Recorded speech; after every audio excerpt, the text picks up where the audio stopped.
الحمدللہ رب العالمین والصلاة والسلام علی سید المرسلین اما بعد فاعوذ باللہ من الشیطان الرجیم بسم اللہ الرحمن الرحیم۔ حضور نبی کریم رؤوف علیہ وآلہ وسلم کا فرمان تقرب نشان ہے، بے شک بروز قیامت لوگوں میں سے میرے قریب تر وہ ہوگا جو مجھ پر سب سے زیادہ درود بھیجے۔ اللہم صلی علی سیدنا و مولانا محمد وعلی آلہ وصحبہ وبارک وسلم۔ پیارے اسلامی بھائیوں، خدائے رحمان عز و جل کے کروڑ ہا کروڑ احسان کہ اس نے ہمیں ماہ رمضان جیسی عظیم الشان نعمت سے سرفراز فرمایا۔ ماہ رمضان کے فیضان کے کیا کہنے، اس کی تو ہر گھڑی رحمت بری ہے۔ رمضان المبارک میں ہر نیکی کا ثواب 70 گنا یا اس سے بھی زیادہ ہے، اور نفل کا ثواب فرض کے برابر اور فرض کا ثواب 70 گنا کر دیا جاتا ہے۔ عرش اٹھانے والے فرشتے روزے داروں کی دعا پر آمین کہتے ہیں، اور فرمان مصطفیٰ صلی اللہ تعالیٰ علیہ وآلہ وسلم کے مطابق رمضان کے روزے داروں کے لیے مچھلیاں افطار تک دعائے مغفرت کرتی رہتی ہیں۔ حضرت سیدنا ابو سعید خدری رضی اللہ تعالیٰ عنہ سے روایت ہے کہ مکی مدنی سلطان رحمت عالمیان صلی اللہ تعالیٰ علیہ وآلہ وسلم کا فرمان رحمت نشان ہے، جب ماہ رمضان کی پہلی رات آتی ہے تو آسمانوں کے دروازے کھول دیے جاتے ہیں اور آخری رات تک بند نہیں ہوتے۔ جو کوئی بندہ اس ماہ مبارک کی کسی بھی رات میں نماز پڑھتا ہے تو اللہ عز و جل اس کے ہر سجدے کے عوض یعنی بدلے میں اس کے لیے 1500 نیکیاں لکھتا ہے، اور اس کے لیے جنت میں سرخ یاقوت کا گھر بناتا ہے۔ بس جو کوئی ماہ رمضان کا پہلا روزہ رکھتا ہے تو اس کے سابقہ گناہ معاف کر دیے جاتے ہیں، اور اس کے لیے صبح سے شام تک 70,000 فرشتے دعائے مغفرت کرتے رہتے ہیں۔ رات اور دن میں جب بھی وہ سجدہ کرتا ہے تو اس کے ہر سجدے کے بدلے اسے جنت میں ایک ایک ایسا درخت عطا کیا جاتا ہے، اور اس کے سائے میں گھوڑے سوار 500 سال تک چلتا رہے۔ حضرت سیدنا جابر بن عبداللہ رضی اللہ تعالیٰ عنہ سے روایت ہے کہ رحمت عالمیان سلطان دو جہان شہنشاہ کون و مکان صلی اللہ علیہ وآلہ وسلم کا فرمان ذی شان ہے، میری امت کو ماہ رمضان میں 5 چیزیں ایسی عطا کی گئیں جو مجھ سے پہلے کسی نبی کو نہ ملی۔ نمبر 1، جب رمضان مبارک کی پہلی رات آتی ہے تو اللہ عز و جل ان کی طرف رحمت کی نظر فرماتا ہے، اور جس کی طرف اللہ عز و جل رحمت کی نظر فرمائے اسے کبھی بھی عذاب نہ دے گا۔ نمبر 2، شام کے وقت ان کے منہ کی بو جو بھوک کی وجہ سے ہوتی ہے اللہ تعالیٰ کے نزدیک مشک کی خوشبو سے بھی بہتر ہے۔ نمبر 3، فرشتے ہر رات اور دن کے لیے دعائے مغفرت کرتے رہتے ہیں۔ نمبر 4، اللہ تعالیٰ جنت کو حکم فرماتا ہے میرے نیک بندوں کے لیے مزین یعنی آراستہ ہو جا، ان قریب وہ دنیا کی مشقت سے میرے گھر اور کرم میں راحت پائیں گے۔ اور نمبر 5، جب ماہ رمضان کی آخری رات آتی ہے تو اللہ عز و جل سب کی مغفرت فرما دیتا ہے۔ قوم میں سے ایک شخص نے کھڑے ہو کر عرض کی، یا رسول اللہ صلی اللہ تعالیٰ علیہ وآلہ وسلم، کیا وہ لیلۃ القدر ہے؟ ارشاد فرمایا، نہیں۔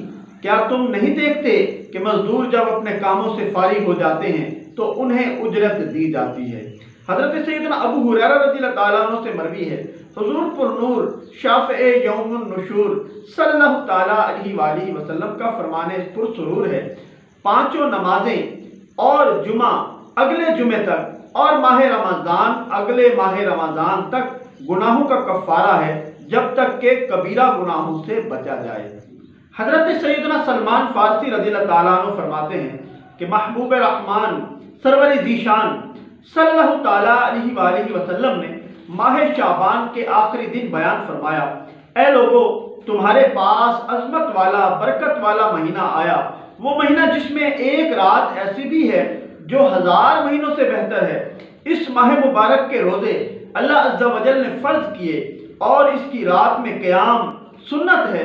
جو اس میں نیکی کا کام کرے تو ایسا ہے جیسے اور کسی مہینے میں فرض ادا کیا، اور اس میں جس نے فرض ادا کیا تو ایسا ہے جیسے اور دنوں میں 70 فرض ادا کیے۔ یہ مہینہ صبر کا ہے، اور صبر کا ثواب جنت ہے، اور یہ مہینہ غمخواری اور بھلائی کا ہے، اور اس مہینے میں مومن کا رزق بڑھایا جاتا ہے۔ جو اس میں روزہ دار کو افطار کرائے اس کے گناہوں کے لیے مغفرت ہے، اور اس کی گردن آگ سے آزاد کر دی جائے گی، اور اس افطار کروانے والے کو ویسا ہی ثواب ملے گا جیسا روزہ رکھنے والے کو ملے گا، بغیر اس کے کہ اس کے اجر میں کچھ کمی ہو۔ ہم نے عرض کیا یا رسول اللہ صلی اللہ تعالیٰ علیہ وآلہ وسلم، ہم میں سے ہر شخص وہ چیز نہیں پاتا جس سے روزہ افطار کروائے۔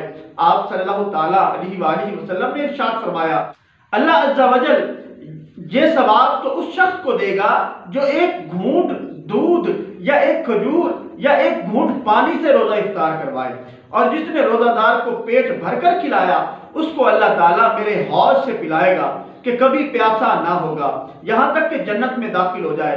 یہ وہ مہینہ ہے کہ اس کا اول یعنی ابتدائی 10 دن رحمت کے ہیں، اور اس کا اوسط یعنی درمیانی 10 دن مغفرت ہے، اور آخر یعنی آخری 10 دن جہنم سے آزادی ہے۔ جو اپنے غلام پر اس مہینے میں تخفیف کرے یعنی کام کم لے، اللہ عز و جل اسے بخش دے گا اور جہنم سے آزاد فرما دے گا۔ اس مہینے میں 4 باتوں کی کثرت کرو، ان میں سے 2 ایسی ہیں جن کے ذریعے تم اپنے رب عز و جل کو راضی کرو گے، اور بقیہ 2 سے تمہیں بے نیازی نہیں۔ پس وہ 2 باتیں جن کے ذریعے تم اپنے رب عز و جل کو راضی کرو گے وہ یہ ہیں، لا الہ الا اللہ کی گواہی دینا، اور نمبر 2 استغفار کرنا۔ جبکہ 2 باتیں جن سے تمہیں غنا یعنی بے نیازی نہیں وہ یہ ہیں، نمبر 1 اللہ تعالیٰ سے جنت طلب کرنا، اور نمبر 2 جہنم سے اللہ کی پناہ مانگنا۔ پیارے اسلامی بھائیوں، ابھی جو حدیث مبارکہ بیان کی گئی اس میں ماہ رمضان مبارک کی رحمتوں، برکتوں اور عظمتوں کا خوب تذکرہ ہے۔ اس ماہ مبارک میں کلمہ شریف زیادہ تعداد میں پڑھ کر اور بار بار استغفار یعنی خوب توبہ کے ذریعے اللہ تعالیٰ کو راضی کرنے کی کوشش کرنی ہے، اور اللہ تعالیٰ سے جنت میں داخلے اور جہنم سے پناہ کی بہت زیادہ التجا کرنی ہے۔ اللہ تعالیٰ سے دعا ہے کہ جو کچھ ہم نے سنا اس پر عمل کرنے کی توفیق عطا فرمائے، اسے دوسروں تک پہنچائے۔ آمین بجاہ النبی الامین صلی اللہ تعالیٰ علیہ وآلہ